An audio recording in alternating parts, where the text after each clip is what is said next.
watch this.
Actually gets to work with this great organization that saves lives with Be the Match. So I'd like to introduce Cinta back up to the stage.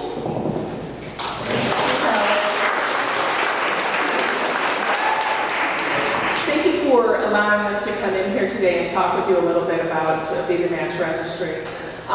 First I want to tell you that the video you just saw is actually from 2012 when we were celebrating our 25th anniversary. Since then, the program has continued to grow. It's grown almost exponentially every year. Currently, through our network, we are facilitating an average of about 520 transplants every month for patients, recipients all around the world.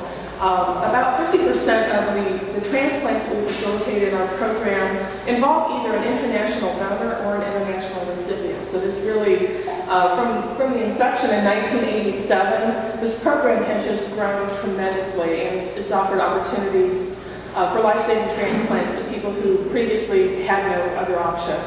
Only about 70% of the patients who are diagnosed with life-threatening blood cancers like leukemia and other bone marrow disorders, things like aplastic anemia and even sickle cell disease, we can cure with bone marrow transplantation. Only about 70% of those people who need transplants have to turn to the registry. 30% of them or so are able to find suitably matched donors within their own families, but the rest, the vast majority, have to come to us. And we have to work very hard to make sure that we have a large and diverse enough registry to ensure that there's at least one suitably matched donor for every patient who needs a transplant. So that's a big part of why we're here today. The ongoing scientific research that we are engaged in has shown us that recipients have the best possible outcome from donors who are between, the younger the donor generally, the better the outcome for the recipient. So please don't be insulted. If you are so kind as to offer to join the registry, we are very grateful for your willingness to help other people. I can tell you that the cost of tissue typing a single donor on the registry is about $100, so it's pretty expensive. So we have to spend the money that we have for recruitment very, very carefully. If a transplant center is presented with a 20-year-old male donor or a 59-year-old woman who has had 7 pregnancies, they're going to go with the young male donor every time and twice on Sunday. And again, it's not that they're trying to discriminate. This is, again, based on science. I love science. It's a fascinating field. It's very exciting to be involved in it. And I can tell you that I actually signed up for the registry, I'm dating myself now, in 1991 when I was at a blood drive. And somebody handed me a pamphlet and said, hey, you want to be a bone marrow donor? And I looked at it and I thought, well, of course I would do that. Why wouldn't I? Why wouldn't anyone do that? And that's pretty much what the program found as, they got ramped up over the years. That the willingness of strangers to help other strangers was phenomenal, and it continues to be to this day. We do have some fairly strict confidentiality guidelines. Donors and recipients are not allowed to know one another's personally identifying information for at least a year after a transplant. And that's to protect both the donor and the recipient. We do have forms that we're able to fill out and supply to our donors and recipients after that 1-year mark has passed. Some countries never allow donors and recipients to exchange information, and that's based on the country wherever that patient is located. So we're very fortunate here in the U.S. that we do allow that eventually. We're also very lucky today that a donor here in the Kansas City area that I spoke with on Friday was very gracious enough to agree to come and talk with you all today and kind of relate what his experience has been like as a donor. I'm not lucky enough to actually have matched a patient yet, but I'll get to stay on the registry until I'm 61 years old. So I have, another 40 years or so. Yeah, Danny is a very nice fellow who had signed up for the registry, but I want to invite Danny to come on up here. He's taking time away from his children's soccer game today to come and speak with us. So if you please welcome Danny.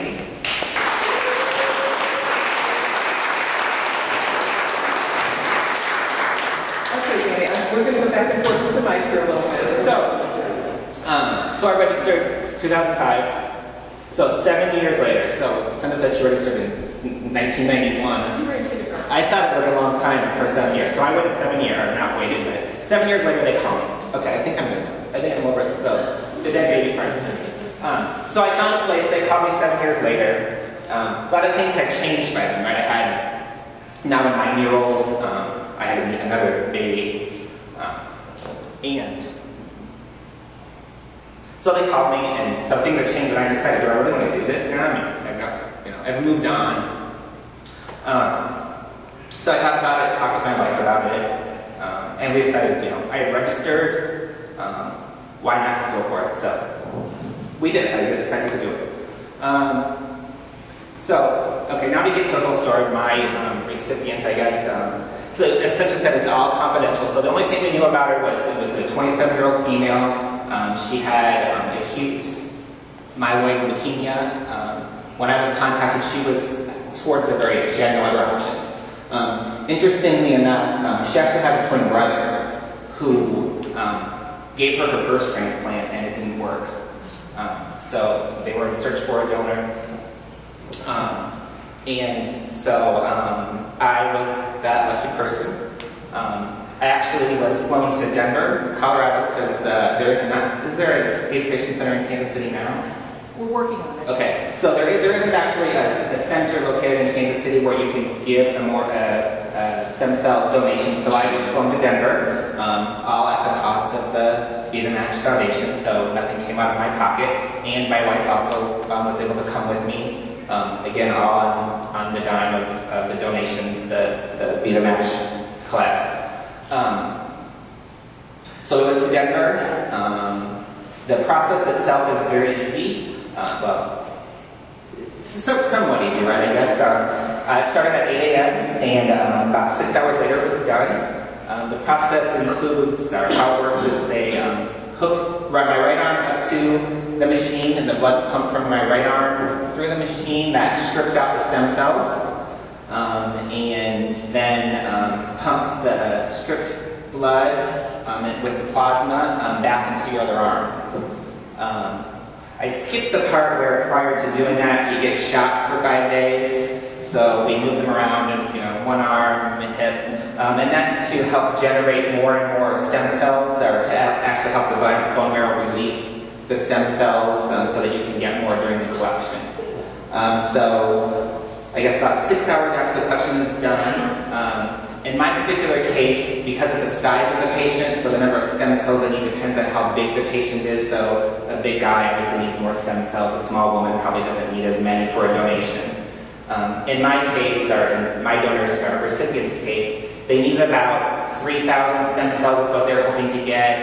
Well, it was what they thought they needed. 5,000 was what they were shooting for, and I was able to produce about 7.5 million stem cells after that 6-hour process, so yay for that. So from there, then she gets the transplant, I guess, and then we wait a year. So your donor advocate, if you will, she followed up with me after the donation once, or I think it was one week, 1 month, 3 months, 6 months, asking you questions about how you are feeling, any side effects. I really had none. Obviously, people are going to react differently depending on their health situation and all that kind of thing. But I actually had no side effects whatsoever. I actually have some family that live in the Denver area, and we went hiking in the mountains the next day. So I really had no side effects whatsoever. I'm trying to think of what else I wanted to tell you all. The initial process is very easy. It's just a cheek swab, not even a blood draw to get registered. And I got periodic updates about my recipient after she was given the donation. And she struggled for a while. She was in the hospital for quite a while after the donation, several months, almost half a year after the donation. She was still in the hospital. She's now out. I did get a chance to speak with her a year, I think it was a year and a day, after the transplant, that we actually made contact and spoke. And was able to find out a lot more about her, including her story of her twin brother actually giving her a donation a couple months earlier that didn't work, that she lived in California, and we've spoken on the phone several times now. Very, very interesting experience. I learned a lot about the science of it. Very positive experience from the beginning of my Boohoo story here, where I'm over it now, I promise. That really, I was looking for some way to give back. I don't know if this was the way that I found that I've changed the world or whatever, but I changed the world for that family.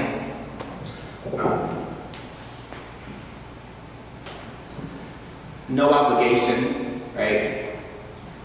1991, how many years that is later, right? No obligation once you sign up. Even during the process when I agreed, hey, I'm going to do this, I think probably every phone call that I had with my coordinator there, are you sure you want to do it? Because once the recipient starts their process, there's no turning back. I can always turn back, even up till the last minute I can decide I don't want to do it, but once they've started that process for the recipient, there's no turning back for them. So you have to be prepared to move forward. You guys have any questions? I promise I won't cry. I missed how long did you do that? The donation? Oh, great question. I registered in 2005. I was called in 2012. And from the time I was called until the time I gave the donation, it was about a 3-month process. Because she was relatively quick. It wasn't very long since you did. When I did it, yeah, it's the 2-year anniversary is coming up from when she got the transplant.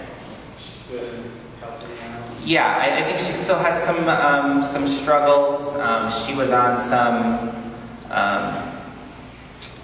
experimental care afterwards, but she's healthy. She was 27 at the time, so she was, I guess little kids can get it too, but relatively young and healthy outside of this cancer-stricken thing. So I think that has helped with her recovery.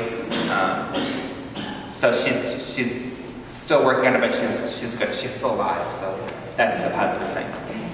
What's the age minimum? How old do you have to be to do this?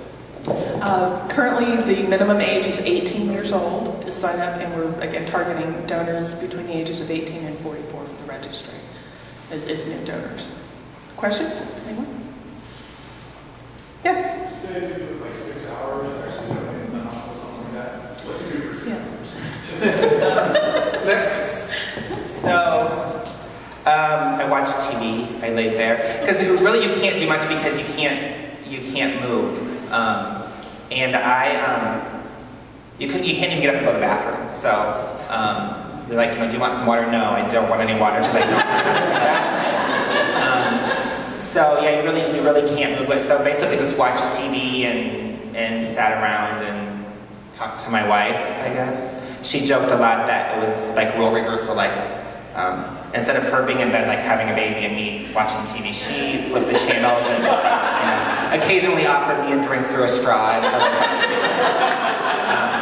So yeah, it's a lot. And again, depending on the number of stem cells that are needed, it could be a 2-day process. Like you could go and do part of it one day and come back the next day and do the other part. Cindy can probably talk more about that than I do, but mine was done all in one day, and they got enough stem cells after one day. I didn't have to do it a second day. And I'll let Sana talk a little bit about this, but there are really 2 processes, right? I think a lot of people are afraid that the old way you hear about, right, is drilling into the hip and getting the bone marrow, and they can still do that, right? It depends on the doctor. They can still go into the bone marrow. There's no, okay, so I'll let her talk about it, but my point is there's still 2 different methods, right? So the doctor chooses that. So I got the lucky one, the easier one, and I'll let her talk about that. Okay? Yeah, there are. Here, it's too much fun. There are 2 ways that we have now of collecting stem cells from healthy adult donors. One is the traditional marrow harvest. That's the one that's considered to be surgery, even though there's usually no actual cutting involved. In that procedure, the donor is under general anesthesia, lying face down, and the doctors will use a couple of hollow needles and syringes to withdraw some of the liquid marrow from the back part of the pelvic bone, right about there. Most of the donors are actually released to go home that afternoon with a couple of big band-aids on the backside. And they usually describe it as a feeling of stiffness or soreness, like if you've overdone it doing too much yard work or too much snow shoveling. We're all familiar with that this year. The recovery of that is pretty gradual, and within a day or 2, most people start gradually getting back to their regular routines. And within about 2 to 3 weeks, most folks are reporting a full and complete recovery. The other process that we have now is the PBSC, and that's the one that Danny did. That's peripheral blood stem cell donation, and it's something we've been doing for about 20 years now. The donor has a series of injections of a medication called filgrastim. Typically, the injections are upper arm, thighs, or belly, and it's just a sub-Q injection, so it's no big hairy deal. Usually by the 2nd or 3rd day of the donation of that injection series, the donor will report some side effects, things like headaches or difficulty sleeping. They might have bone or muscle aches or pains. Some donors describe a fatigue, kind of like what you feel when you have the flu, just feeling really, really tired. The good news is that the effects of the medication wear off quickly, usually within about a day or 2 after the collection is complete. Most donors feel pretty much back to normal. The PBSC procedure that you described earlier, almost always we can get it done in a single day. And yes, the cell count varies depending on the recipient. I will tell you that for pediatric patients and recipients, children under the age of 18, typically physicians will request the bone marrow product because our research, again with that science thing, is showing that they have a better long-term outcome when they have the PBS, they have the marrow harvest product, and fewer instances of graft versus host disease. For adults, we see it flip to the PBSC product. So we're doing more PBSC collections than marrow harvest these days. When we start getting into an older population, people in their 60s, 70s, and 80s, yes, even those people can receive transplants. Normally, they receive, it could either be PBSC or marrow harvest. Okay? So, anyway, any questions about any of that? Yes? I know some of your literature says, can you hear me? Yeah, I can hear you. I know some of your literature says you have to be in good health, not have certain diseases or disorders. Can you talk about that a little bit, about what would make you eligible or ineligible? Yeah, we've got actually specific guidelines regarding donor eligibility on the back table, which I'll be able to discuss. If you have specific health issues or concerns, we can talk about that a little bit. Typically, we're looking for people who are healthy between the ages of 18 to 44, and we're trying to stay away from people who might have iritis or episcleritis. If you've got a history of cancer yourself, generally speaking, that's not a good idea to sign up for the registry. Again, the recipients typically already have enough health issues; they don't need to add to those at all. Any other questions at all? Anything? Anyone? Oh, here's Steve. I just wanted to share a couple other interesting things, I guess, about maybe my recipient or recipients in general. But to go back to your question, yeah, I was given like a complete physical after you're selected. You go to see a doctor and they give you a physical and they draw your blood and do all kinds of blood work to make sure you don't have any diseases and everything is healthy. So that was probably my hardest process. I'm what they consider, I guess, sometimes to be a hard stick. So when I had to give my blood to do all those tests, they actually had to stick me about 5 times to get enough blood because they would start one arm and then it would stop and they couldn't get any more blood from that spot, so they'd pick a new spot. And that was probably the worst part of this being that when I actually gave the donation, they didn't have any problems, but so that was fine. Another really interesting thing that maybe I didn't know about, but I think is very interesting when, the recipient, they take her immune system down to basically nothing, and then she gets your immune system. So her blood type can change over time, and usually does, so her blood type is now my blood type. Prior, she was allergic to cats, and now I'm not allergic to cats, so now she's not allergic to cats. So I just think that's very, very interesting. And when I talked to her, she was mostly curious about the whole matching, which I obviously couldn't explain to her, but she is a Jewish girl. Her mother's from Israel, her dad's from South Africa, and I'm of German descent, and Iowa farm boy. And how my stem cells matched her, I don't know, but she can now have cats, so. Danny, you just keep on giving. Amazing. Great. Okay, if anybody has any additional questions, I'll be at the back table. We will be signing people up if you're interested in donating, or if you have any specific questions. I'll be more than happy to answer and address those for you. In the meantime, I'm going to see if we can find Helen, who mysteriously disappeared a moment ago. I know she's around here somewhere. Is she over that way? And it looks like the rain has finally started too. So, Danny, thank you so much.